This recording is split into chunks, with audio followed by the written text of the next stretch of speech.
ಲಾಕ್ಡೌನ್ನಿಂದಾಗಿ ಊರಲ್ಲೇ ಬಾಕಿಯಾಗಿದ್ದ ಸುಮಾರು 50ರಷ್ಟು ಅನಿವಾಸಿ ಭಾರತೀಯರು ಬೆಂಗಳೂರು ಅಂತಾರಾಷ್ಟ್ರೀಯ ವಿಮಾನ ನಿಲ್ದಾಣದಿಂದ ಮಾಲ್ಡೀವ್ಸ್ ಮೂಲಕ ಸೌದಿ ಅರೇಬಿಯಾಕ್ಕೆ ತೆರಳಿದ್ದಾರೆ. ಕೆಲಸ ಕಳೆದುಕೊಳ್ಳುವಂತಹ ಭೀತಿಯಲ್ಲಿದೆ ಇವರನ್ನ ದೇರಳಕಟ್ಟೆಯ ಫಾಹಿಮಾ ಇಂಟರ್ನ್ಯಾಷನಲ್ ಅವರು ವಿಶೇಷ ಮುತುವರ್ಜಿ ವಹಿಸಿ ವಿದೇಶಕ್ಕೆ ಕಳುಹಿಸಿದ್ದಾರೆ. ಸೌದಿ ಅರೇಬಿಯಾ, ಯುಎಇ, ಕತಾರ್ ಮೊದಲಾದ ಕೊಲ್ಲಿ ರಾಷ್ಟ್ರಗಳ ದಿನಕ್ಕೊಂದು ನೀತಿಯಿಂದಾಗಿ ಬಹಳಷ್ಟು ಅನಿವಾಸಿ ಭಾರತೀಯರು ಊರಲ್ಲೇ ಬಾಕಿಯಾಗಿದ್ದರು. ಹಲವರಿಗೆ ತಮ್ಮ ಉದ್ದಿಮೆ ನಷ್ಟವಾಗುವ ಭೀತಿಯಾದ್ರೆ ಕೆಲವರಿಗೆ ಉದ್ಯೋಗ ಕಳೆದುಕೊಳ್ಳುವಂತಹ ಭೀತಿ ಎದುರಾಗಿತ್ತು.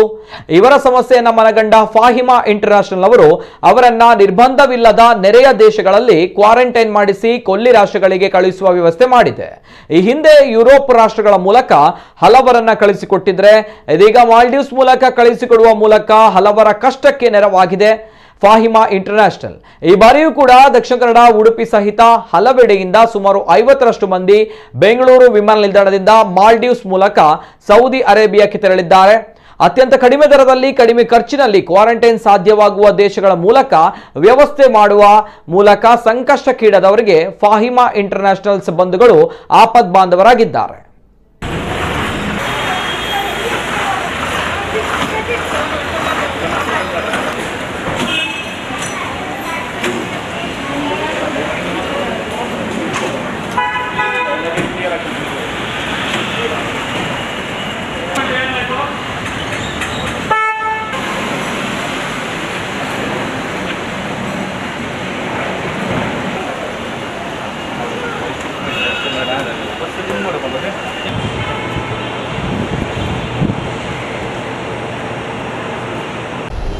ಫಹಿಮಾ ಇಂಟರ್ನ್ಯಾಷನಲ್ ಟೂರ್ಸ್ ಆ್ಯಂಡ್ ಟ್ರಾವೆಲ್ಸಿನ 40 ಮಂದಿಗಳ ತಂಡ ಇದೀಗ 1.5 ಗಂಟೆ ಫ್ಲೈಟಲ್ಲಿ ಬ್ಯಾಂಗ್ಳೂರು ಏರ್ಪೋರ್ಟಿಂದ ಮಾಲ್ದೀವ್ಸಲ್ಲಿ 15 ದಿವಸ ಕ್ವಾರಂಟೈನ್ ಆಗಿ ಅಲ್ಲಿಂದ ಸೌದಿ ಅರೇಬಿಯಾಕ್ಕೆ ಪ್ರಯಾಣ ಬೆಳೆಸಲಿದ್ದಾರೆ.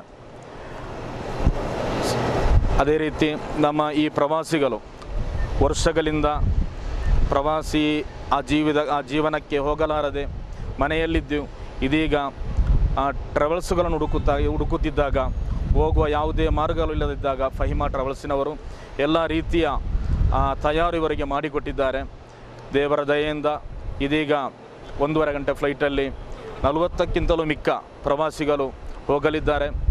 ಇವರ ಯಾತ್ರೆ ಉತ್ತಮ ರೀತಿಯಲ್ಲಿ ಮುಂದುವರಿಯಲಿ ಎಂಬ ದುವಾದೊಂದಿಗೆ ಈಗ ನಾವೆಲ್ಲರೂ ಫಾಹಿಮಾ ಟ್ರಾವೆಲ್ಸ್ ಅರೇಂಜ್ ಮಾಡಿದ ಪ್ಯಾಕೇಜಿಂದ ಇವತ್ತು ಮಧ್ಯಾಹ್ನ 1.5 ಗಂಟೆಗೆ ಮಾಲ್ದೀವ್ಸ್ಗೆ ಹೋಗ್ತಿದ್ದೇವೆ.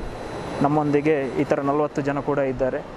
ಸೊ ಮಾಶೂಕ್ ಅವರ ಕೋಆರ್ಡಿನೇಷನಿಂದ ಒಳ್ಳೆಯ ರೀತಿಯ ಕೋಆಪರೇಷನಿಂದ ಇಲ್ಲಿವರೆಗೆ ನಾವು ಟ್ರಾವೆಲ್ ಮಾಡ್ತಿದ್ದೇವೆ ಈಗ.